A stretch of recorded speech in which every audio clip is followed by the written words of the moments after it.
Dear gays, you're not black. The only discrimination that counts is race discrimination.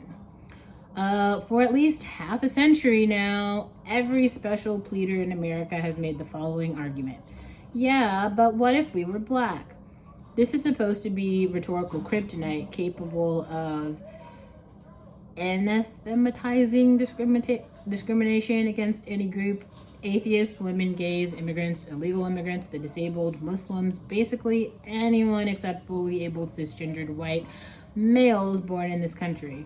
Oh my gosh, you're right. We do have to let girls try out for the Green Bay Packers. Okay, fine. We'll hire more blind lifeguards. Of course, Shadi Abdullah is welcome to be president of our campus Hello group. Naturally, the what if they were black argument came up in the Nauseam at the Supreme Court last week during oral arguments over Colorado's anti-discrimination law. According to Colorado, making two gay guys who are married to one another feel unwelcome, objectionable, unacceptable, or undesirable is the equivalent of separate water fountains for black people. A web designer had petitioned the court objecting to the law's requirement that she design a website celebrating gay marriage in contravention of her religious beliefs. But if you'd heard only the questions from Justices Sonia Sotomayor and Ketanji Brown Jackson, you'd think the petitioner was refusing to design websites for black people. Example, Justice Jackson, can I ask you a hypothetical question?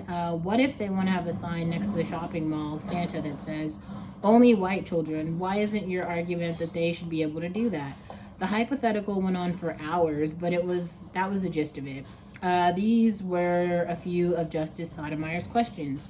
What if the difference between that and I don't believe black people and white people should get married? Tell me how that's different, by the way. What you're basically saying is, in our Oli's barbecue case, the companies there said, I'll serve blacks, but only at the takeout window, not inside my restaurant, because that sends a message I endorse integration. Well, when I sit down to eat a meal by a full chef who creates this beautiful picture on a plate, why can't he say, I make specialized meals for my clients, I will not serve a black person? Here's a cheat sheet that should help you answer the justice's questions. Can I refuse to let black kids sit on Santa's lap? No. Can I refuse to serve black people at my restaurant? No. Can I refuse to bake one of my wedding cakes for black people? No. Can I refuse to write speeches for black people? No. Can I refuse to perform marriage ceremonies for black people? No. Can I refuse to let black people into the Marines? No. Can I discriminate against black people for any reason ever? No. Displaying his own unique approach, Eric Olson, Colorado's Solicitor General, who was defending the law, popular name, We Run the Right to Gay Marriage and Now We're Shooting the Wounded, made this pioneering argument. What a business can't do is say, I reserve the right to refuse service, which means in practice, I will not serve black people. A good rule of thumb is that any claim of discrimination that requires a comparison to black people is sophistry. I don't know. No offense, I'm sure the rest of you have really moving tales of woe, full of pathos and suffering, but gays, atheists, disabled people, women, whatever the hell that is, immigrants, illegals, please try to remember you're not black. You're not black!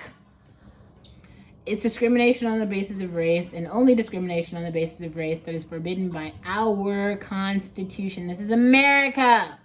In other places, you can racially discriminate. You can racially discriminate in other places, basically all over the developing world.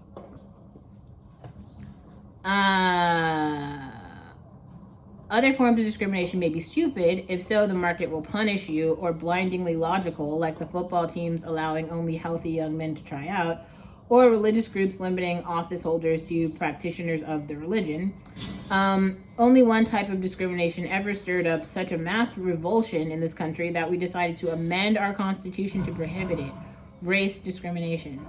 You'd think at a moment when our entire national dialogue is fixated on the legacy of slavery, it wouldn't be so difficult for people to try to grasp that Black Americans' unique history is not amendable to cut and paste victimhood. To make up for slavery and Jim Crow, we abrogated constitutional provisions about freedom of association, freedom of contract, and freedom of speech. We tossed out basic rules of fairness to allow temporarily affirmative action, set-asides, and quotas. Behemoth departments were created in Washington to stamp out the last vestiges of discrimination on the basis of race. By now, of course, the only discrimination involving Black Americans is in their favor, but that doesn't change the rule. No discrimination on the basis of race. As G.K. Chesterton said, when you break the big laws, you do not get freedom, you don't even get anarchy, you get the small laws. That's what discrimination law is today. Instead of one big law, no race discrimination, we have a million little laws about strict scrutiny, intermediate scrutiny, rational basis tests, public accommodations, bona fide occupational qualifications, and on and on and on. At the same time, we have open race discrimination against whites and Asians. Unless you're alleging race discrimination, take your lumps like a cisgendered white man. You can be fired, not hired, turned away, rejected, called names, disciplined, looked, asked, stanced at, and no one cares. This simple rule allows us to live in what we call freedom, as the libertarians would say if they were real libertarians. Start your own website, business, bakery, halal organization, professional football team, holiday, all women's eating club, etc., etc., etc. But gays, you're not Black and you're not Alan Bake. I don't even know who that is. Gays' median household income is about $115,000, the highest of any group in America. It's $45,000 for Black people. To my gay readers, answer this honestly. When you move into a neighborhood, do home prices go up or down? Blacks must be looking at gay rights activists in bewilderment, thinking, why can't we be oppressed like that? For the rest of you, memorize this, recite it in the shower, write it on your hand. Unless I'm being discriminated against on the basis of my race, I will stop being a pain in everyone else's ass.